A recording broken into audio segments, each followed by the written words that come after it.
የሚያሻቅበው የቤንዚን ዋጋና ህገወጥ የነዳጅ ሽያጭ ስራቸውን እንዳስተጓጎለባቸው የአማራ ክልል የህዝብ አገልግሎት ሰጪ ተሽከርካሪ ባለንብረቶች አስታወቁ።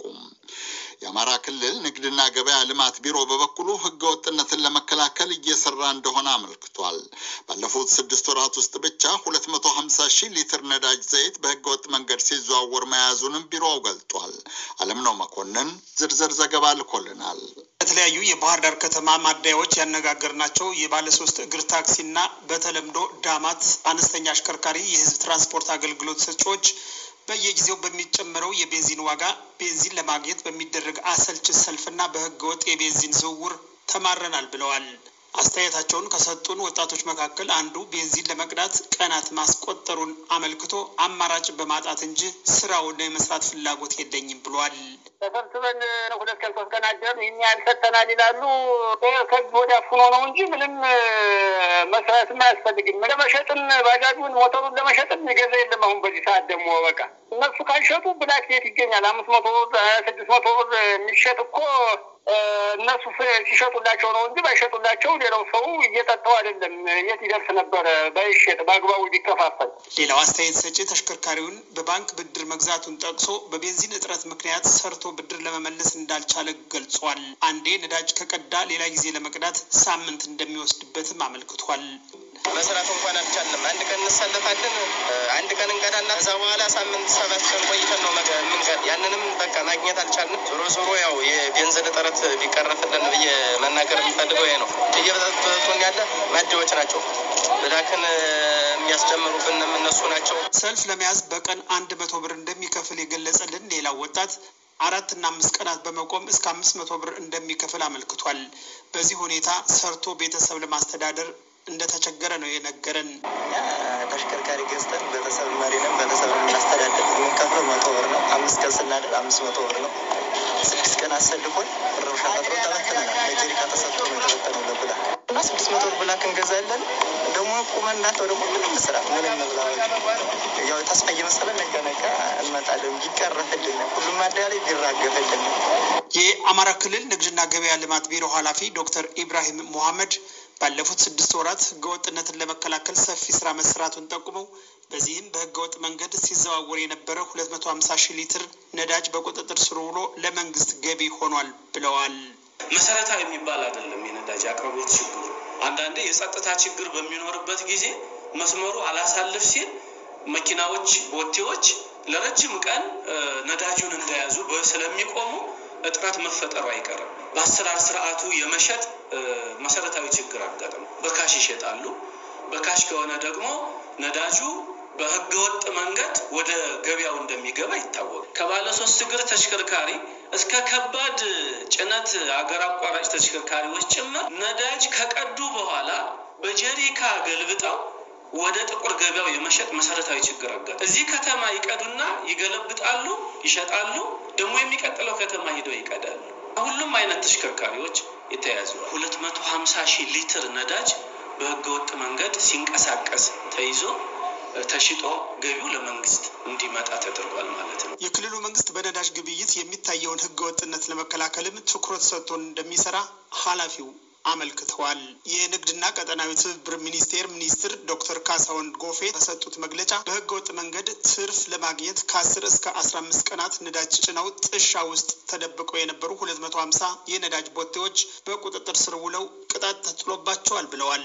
100 ሚሊዮን ብር የገንዘብ ቅጣት የተጣለባቸው ሲሆን ለቀጣይ 6 ወራትም የነዳጅ ምርት እንዳያዘዋውሩ መታገዳቸው ተገልጿል። ተባባሪ የነበሩ የተባሉ 19 ማደያዎችም ለ6 ወራት ከግብይት መታገዳቸው በመግለጫው ተመልክቷል።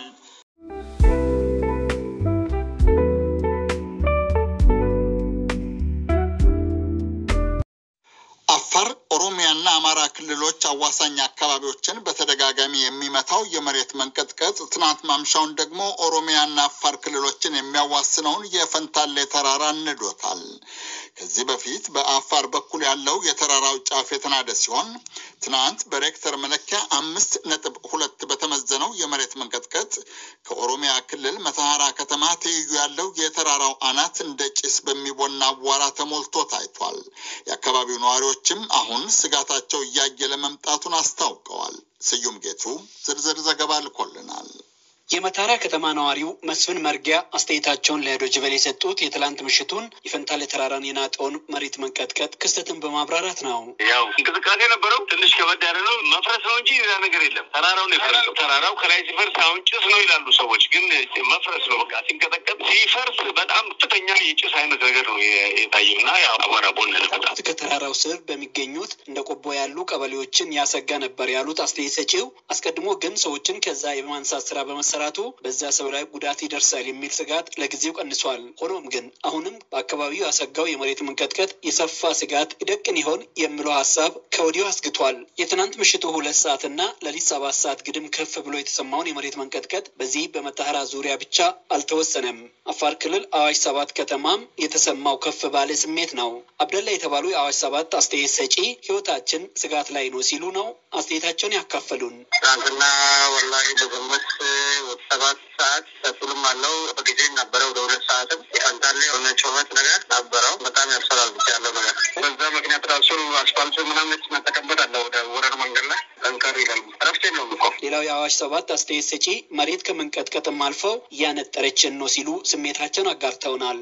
ንጋት አካባቢ በጣም የመንቀጥቀጥ ሁኔታ ነበረ። ወደ ላይ የማንጠር ሁኔታ ሁሉ ነበረው መሬቱ። በደብረ ብርሃን ይዞ የሚሄድ መንገድ የመሰበረ ሁኔታዎች ይታያል። አሁን ወደዛ አካባቢ እስካሁን አልነበረም። ሳቡሪ አካባቢ ነበር። አሁን ደብረ ብርሃን አንቆብ አድርጎ ወደ ደብረ ብርሃን ይዞ የሚሄድ መንገድ ትላንት የመሰጠት ሁኔታ እንዳዲስ ሁኔታ ታይቶበታል። አያስኬድም ያስኬዳል፣ ግን ቀጣይ መሬቱ የሚንቀሳቀስ ከሆነ መንገዱን ሊያቋርጥ እንደሆነ የሚያሳይ ሁኔታ ነው ስብራቱ የሚያሳዩ። እንደኛ አስተያየት ሰጪ ሰዎችን ከአካባቢው የማሸሽ ስራ ቢጀመርም አሁንም ድረስ ግን ሁሉም ሰው ከስጋት ቀጠና ወጥቶ አልቀዋል ለማለት እንደማያስደፍር አስረድተዋል። በአፋር ክልል የመሬት መንቀጥቀጥ ዳፋው ከሚያሰጋቸው ወረዳዎች 2 በሚገኙበት የክልሉ ዞን 3 ገቢ ረሱ፣ ቃዎች፣ ፈንታሌና ዱለቻ ወረዳዎች በርካታ ዜጎች ከስጋት ነጻ ወደ ተባሉ አካባቢዎች ማንቀሳቀሱን ከዚህ በፊት ገልጾ ነበር። የዞኑ ዋና አስተዳዳሪ አቶ አብዱ አሊ አሁንም ነዋሪዎቹን ከቀበሌዎቹ የማራቅ ተግባር እንዳልተጠናቀቀና ስራው ግን ተጠናክሮ መቀጠሉን ለዶይቼ ቬለ ገልጸዋል። ቃዎች ፈንታ 5 ቀበሌዎች 2 ሳይቶች ላይ ከ6 ቀበሌ የተፈናቀሉ ሰዎች እንዲያርፉ አድርገናል። ከነዚህ ከዱለቻ 2 ቀበሌ 9,000 ምናምን ሰው ነው እስካሁን ድረስ የተፈናቀለው። ዛሬም ነገም ደግሞ የምናወጣቸው ሰዎች አሉ። የትናንትናውን ጨምሮ ባለፉት ጥቂት ሳምንታት ውስጥ አዲስ አበባ ድረስ ዘልቆ በተሰማው የመሬት መንቀጥቀጥ ንዝረት ከእንቅልፋችን እየቀሰቀሰን ሰላም አሳጥቶናል በማለት የሚያማርሩ የህብረተሰብ አካላት ቁጥርም ቀላል አይደለም። በስምጥ ሸለቆ አዋሽ ዙሪያ እየተደጋገመ ያለው የመሬት መንቀጥቀጥ ምናልባትም እንደ አዲስ አበባ ያሉ ህንፃዎች የሚበዙበት ራቅ ያሉ ከተሞች ላይ ጉዳት የማድረስ እድል ይኖረዋልን በሚል ጥያቄ ያቀረብንላቸው የአዲስ አበባ ዩኒቨርሲቲ ጂኦፊዚክስ እና የመሬት መንቀጥቀጥ ባለሙያው ፕሮፌሰር አታላይ አየለ አሁን እኛ አዲስ አበባ እንደሆነች ለመናገር ከ6.2 እና ከዚያ በላይ ቢሆን ይሆናል ትንሽ መጠነኛ ጉዳት የሚደርስ ብለን ነው የምናስበው። እዚያ አይደርስም። አይ ቲንክ ግን የዚህ አይነት ሌላ ቦታ ሌላ ጊዜ አይፈጠርም ማለት አይቻልም። አሁን ይህንን እንዳስተማሪ ነው ማየት ያለብን። ጥንቃቄ ማድረግ፣ ግንባታ ዙሪያ ማድረግ፣ ህዝቡን ማስተማር፣ ማንቃት፣ ያወቀ ተጠነቀቀ ነው በቃ። የኢትዮጵያ ፌዴራል መንግስት ከዚህ በፊት ባወጣው መግለጫ በስምጥ ሸለቆ አካባቢ ተደጋግሞ እየተከሰተ ያለው የመሬት መንቀጥቀጥ በማስጋቱ ከ80 ሺህ በላይ ዜጎችን በማንሳት ከስጋት ቀጠናው ለማራቅ መወጠኑን ማሳወቁ ይታወሳል። ለዶይቼ ቬለ ዘገባ ስዩም ጌቱ ነኝ ከአዲስ አበባ።